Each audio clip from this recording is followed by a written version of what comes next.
Yesterday, we had a very exciting discussion. And as we said from the beginning, our concentration is not on AI. It's on the authorship through AI, which is a little bit different. So we're not really criticizing the work of people. We're criticizing how they do it. What is the story behind it, and how the AI contributed towards that, or didn't contribute, because that also happens sometimes. So that is kind of the premise of this conference. And we have came up with many different versions of authorship. And today I hope that we have some more, because the people here today are both academic and artists. And I'm very eager to see what the next steps in this investigation is. So yeah, I think let's start, huh? Do you want to add some? Oh, it's okay, it's okay. Okay, yeah. We can start with the first speaker.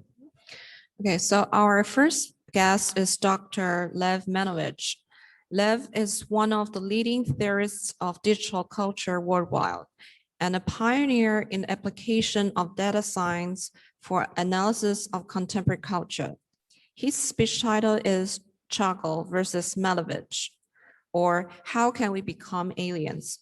Please join me in welcome Lev. Hello, Lev. Hi, yes, good morning, everybody. Niha, annyeonghaseyo, здравствуйте. Okay, so I'm going to go share my screen. Okay. So last night, I spent hours looking at Mana, the online portal for digital and media art, which is also a place where this event is streaming. And I had a revelation.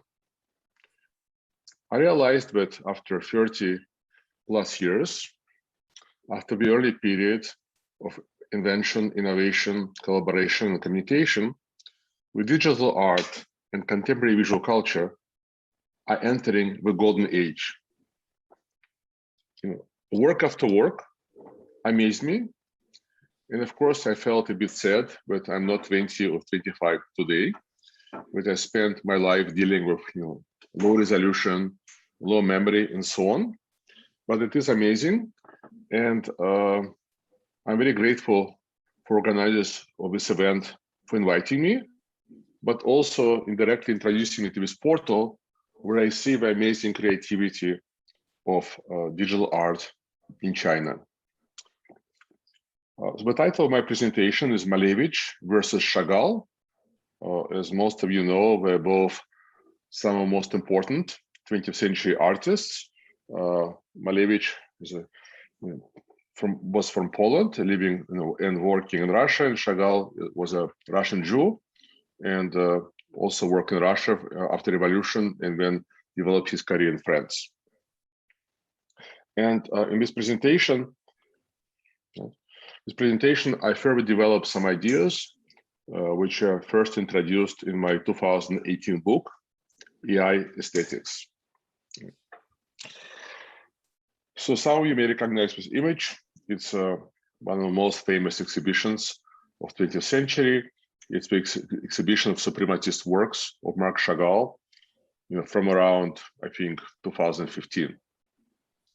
Right, and this is a typical Chagall work from this period.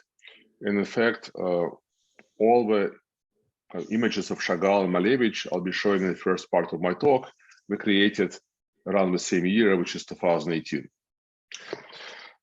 So in 2018, in 1918. So 1918, shortly after the October Revolution in Russia, where the communists, took power, Chagall was invited to the city of his birth, Vitebsk, to direct one of the first art schools.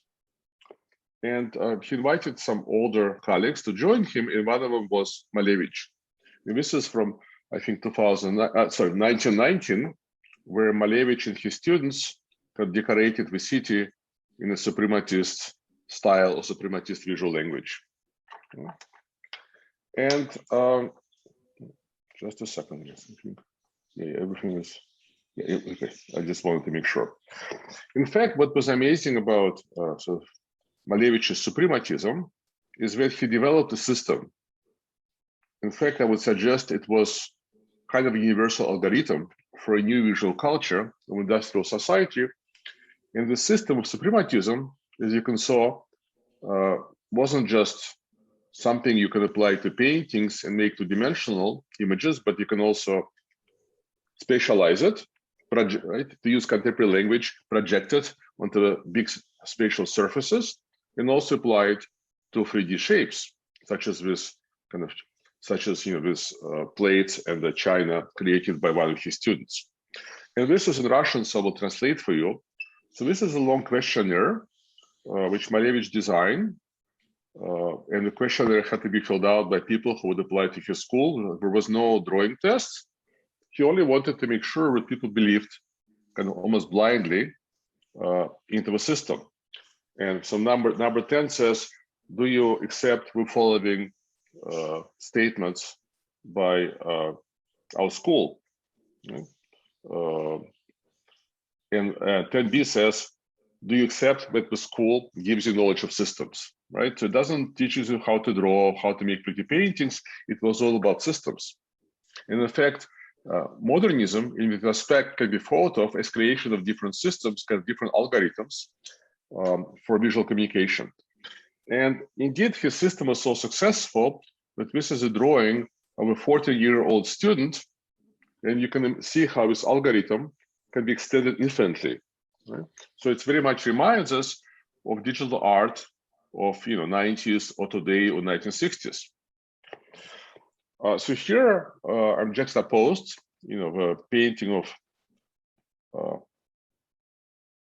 painting of Malevich students Lisitsky on one side, and the typical Malevich painting, right? So you have this world of geometric surfaces, rationality, kind of machines, glass, almost pure thought, and a world of lyrical, figurative, poetic, very kind of human-like life, right? With poetic images of life in a small kind of Jewish city.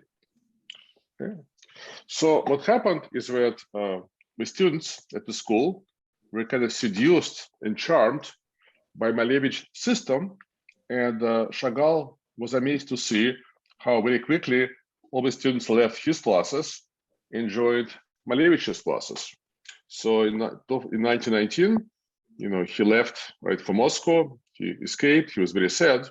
But as we can see, he himself was also perhaps seduced by suprematism and by the system, right? So I will show you some images, some paintings of Chagall, which normally you don't see because they're not his canonical images, right? So this is the image of Chagall from 1919, and we see how his world, right, the world of his figures, is kind of hiding inside this abstract constructions. Perhaps it was a kind of ironic reference to how his world was reduced when when Malevich came to town. And this is more works of Chagall from that period, 1920, where we can see this influence of suprematism. Right? But this is what Chagall is known for, right? His typical paintings from 20s, 30s, 1940s, this kind of world which combines systems of expressionism, Fauvism, Cézannism, and he creates his own world of his poetic characters. Right? Meanwhile, Malevich, who became very famous with his work Black Square, he continues to progress, and this is his later work. I think it's also 1918, called White Square. So here's anticipating minimalism. And then he started to exhibit pure canvases. And then from 1919 to 1929, for 10 years, he basically stopped painting. He dedicated himself for systematizing his systems, producing books, lecturing, and teaching. So he really became a scientist. Now, so now I will jump to this idea of AI and the use of AI in culture. what I call aesthetic AI. So as you know, the first artist to use AI in his work was Harold Cohen in 1972. So the AI art is 50 years old, and AI played a very small role in modern art until a few years ago. But it's not only playing its role in art, it also became a key cultural mechanism for automating aesthetic creation in our choices, the search engines, recommendation systems, and also both assisting authors, when we use Photoshop, Lightroom, Luminar AI, Premiere, and so on. And then through recommendation systems, kind of automating, our choices, helping us to choose what to see, watch, read in the endless universe of possibilities. So this is some very early work, of computer art. This is my favorite artist of the time, Vera Molnar. And this is from the 70s. This is Harold Cohen, who in 1972 went to Stanford, learned Lisp, the early language for artificial intelligence, and spent the next 40 years just working with single program and kind of teaching this program to make art using his style or his visual language. And the program had some idea about ground, sky, figures, and so on. And then for 20 years it was making with black and white drawings, and then eventually it started to make color. Okay, so this is just examples, of AI in the last 10 years entering mainstream. So Huawei Mate 10 was, I think, the first phone, so it's a few years ago, which was automatically classifying what it was seeing into 13 types of scenes, and then applying different settings to the photographs.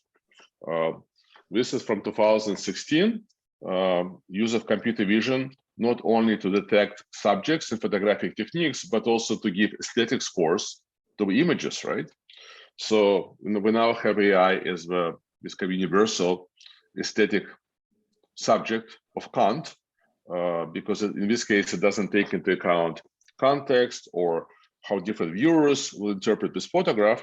It simply derives the score from kind of formal properties, So it's a very kind of formalist idea of aesthetics. And then more new work, where now perhaps these applications will be more localized, So automatically enhancing photograph, enhancing structure, and automating higher levels of creativity, Lumina 4, of course, thousands of applications, which perfect your skin. So it becomes very hard now to find images of people who are not pretty, and also it becomes kind of impossible to find images on Instagram which are not beautiful. I mean, we're aware, but Instagram recommends the beautiful images. Generating kind of procedural, forests, and even moving into automation of data visualization, pose estimation, and of course, is starting in 2016, the style transfer, which in a way started this new stage of public and artistic attention to AI art. And of course, generating believable photorealistic humans which don't exist. So it seems like today, the algorithmic, the systematic, the procedural is gaining ground and becoming a very big presence in contemporary culture. But now I want to ask the key question of my presentation. So normally we think of traditional art done manually, or maybe with help of some machines such as photography and film, versus computer art, digital art, and now AI art. But perhaps this is the illusion. So as I started to think about this question, I started to ask myself, was there ever non-algorithmic art? Perhaps all art, human art and design and craft was always algorithmic, and in fact, it's very hard to find things which are not. So of course, linear perspective, is one example. So this is the famous engraving by Dürer, early 16th century, in fact, showing a kind of mechanism to create images in linear perspective because it was not obvious how to do it. Of course, ornament, ornament was common to all traditional cultures. I mean, it's very geometric, right? There is a repetition of patterns. So in a way, it looks like something you can program today with processing. But we also come to modern art, right? So here's Jackson Pollock, his famous drip paintings from early 50s, which were at the time seen as the examples of kind of freedom, of capitalist society, the creativity, etc. But in fact, they were very, very algorithmic, right? Pollock, through his random movements, in fact, creates a very systematic structure. So you can imagine that if you take like one part of his painting, the computer, I'm sure, can reconstruct the rest and do it in infinite, because there is very repeating structure, right? So the entropy, in fact, is pretty low. This is the Russian, not so much known globally, but very amazing Russian artist, Pavel Filonov. This is 1930s. And he was interesting here because he would start painting without any plan. He would start painting in a corner, and then just fills the canvas with his universe. And by the time he gets to the opposite corner, the painting is finished. So you would expect something, right, non-systematic. You would expect him changing his style. But in fact, there's also, you almost feel you're in the presence of algorithm generating this work. This is a close-up.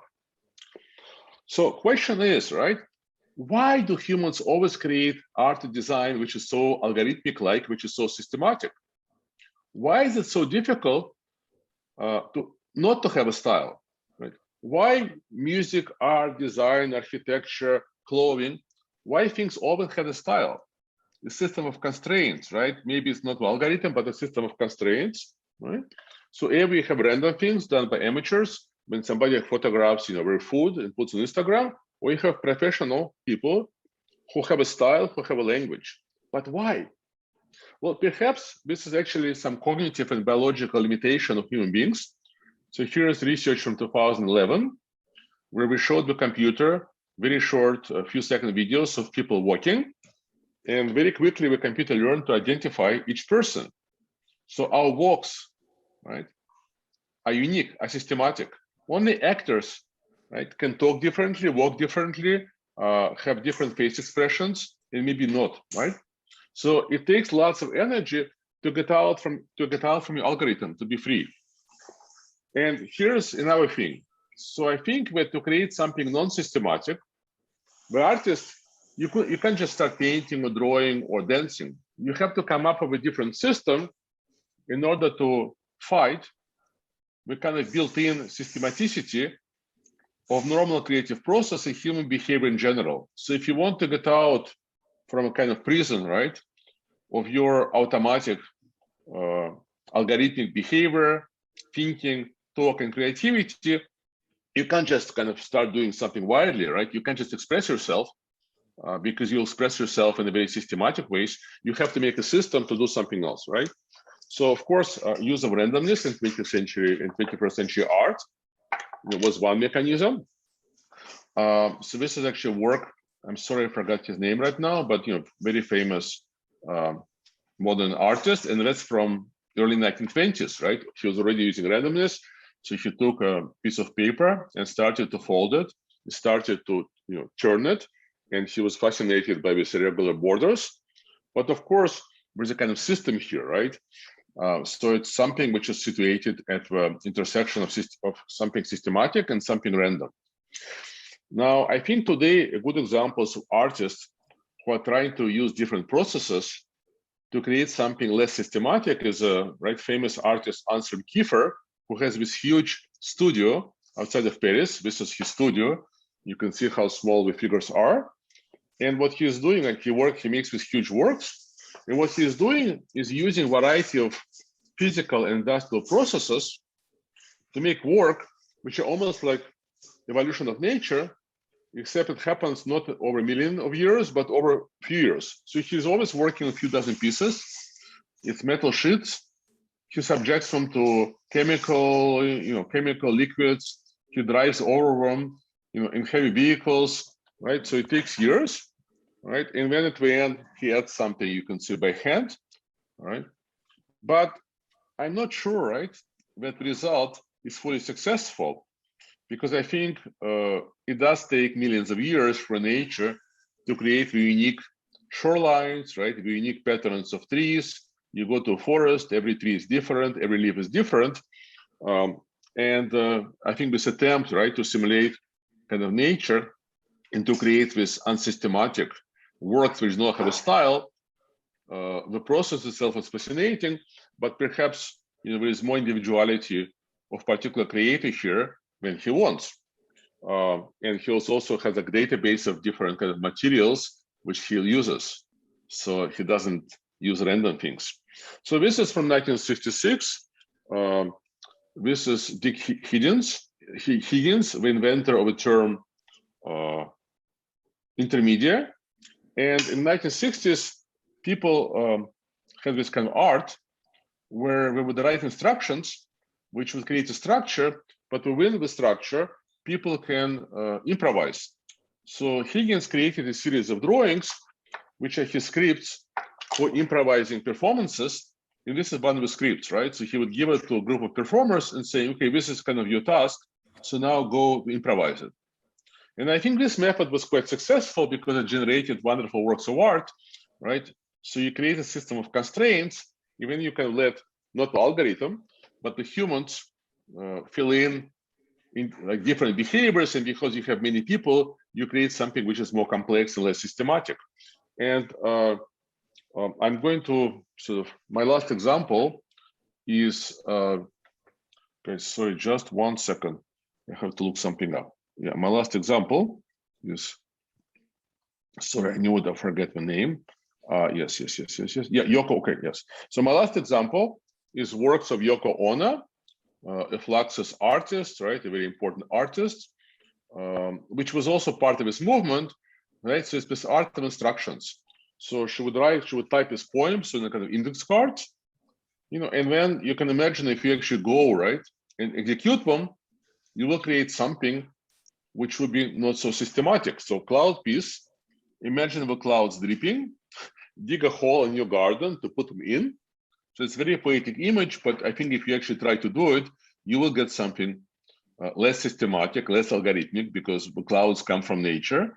And I think the rain has a pattern, but it changes over time. So ultimately, I wonder if human art or human design can ever create the same variability, the same diversity, the same beautiful unsystematicity as nature can. So maybe Yoko Ono had to use the clouds to achieve it. And then, sorry, this is a bit out of focus. The last thing I will show is called tuna fish sandwich piece. Imagine 1,000 suns in the sky at the same time. Let them shine for 1 hour. Then let them gradually melt into the sky. Make one tuna fish sandwich and eat. Right? So tuna fish sandwich is something systematic, right? It's a kind of template. We know how to make tuna fish sandwich, but I assume 1,000 suns all shine differently. And again, you have this combination of kind of human systematicity, human algorithmic behavior, human love for templates and prototypes, and the unpredictability and complexity of nature. So I will stop sharing. So the final thing which I want to say is that what shall we expect from algorithmic art and algorithmic design? Because as we know, when we use neural networks, it's a kind of different process, right? You use algorithm to train the network, but the result of this training, right, is not traditional algorithm, right? It's a complex system of billions or trillions of connections between neurons, and sometimes it's very hard to understand what it does. So perhaps now we finally have an instrument which will allow us to break out from our traditional algorithmic creativity and create something else. So what I expect from AI art is not to simulate, impressionist paintings and not simply to create beautiful ornaments, but I expect AI art to free us from our prison of our algorithmic creativity, of our need to always have a style, which humans had for thousands of years. And that's what I mean by being alien, right? So perhaps we can imagine aliens from a different galaxy who don't have a style, who really can create something truly different every time. A kind of alien Jackson Pollock who drips paints, but in fact the painting changes. So what I want to see from young AI artists is creation of a new type of art, which will be meaningful to us, but at the same time will be fundamentally different from a human art and design as we have seen it before. Thank you so much. Thank you, Liv. And we're gonna have a very short Q&A section for you. Do you have? Yeah, I have 3 minutes.